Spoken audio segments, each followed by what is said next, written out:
मटिया के बेदिया बनाइबु हमन अंगने में कराइबु हो।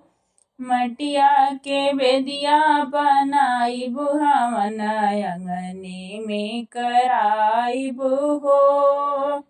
गैया के गोबरा से अंगना लिपाई, गैया के गोबरा से अंगना लिपाई। फुलवा से अंगना सजाइबु हमन अंगने में कराइबु हो। फुलवा से अंगना सजाइबु हमन अंगने में कराइबु हो। मटिया के बेदिया बनाइबु हमन अंगने में कराइबु हो। मटिया के बेदिया बनाइबु हमन अंगने में कराइबु हो।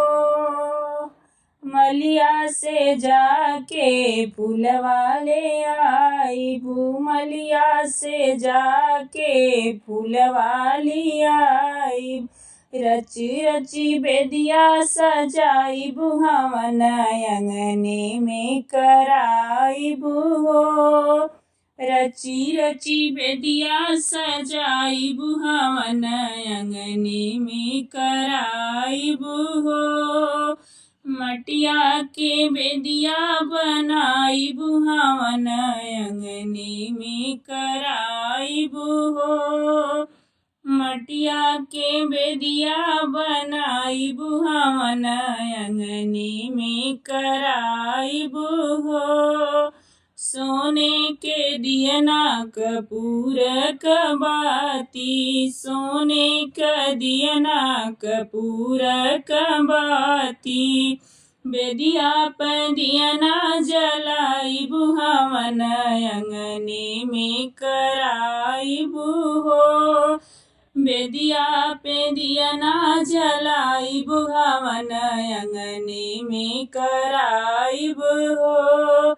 मटिया के बेदिया बनाइबु हमन अंगने में कराइबु हो।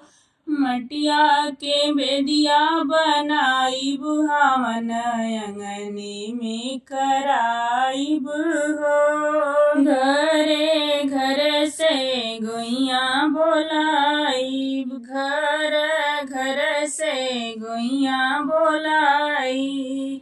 घरवा में भजन गवाइबु हमन अंगने में कराइबु हो।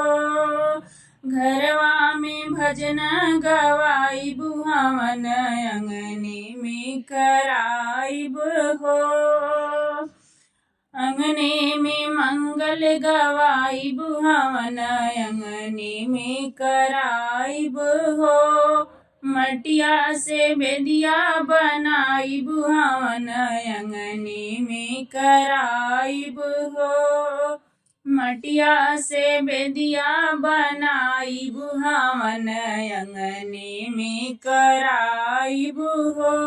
हमारा गीत आपको कैसा लगा है कमेंट बॉक्स में ज़रूर बताइएगा। अगर अच्छा लगा हो तो वीडियो को लाइक कर दीजिएगा, नए हैं तो ऐसे ही और वीडियो पाने के लिए चैनल को सब्सक्राइब ज़रूर कर लीजिएगा।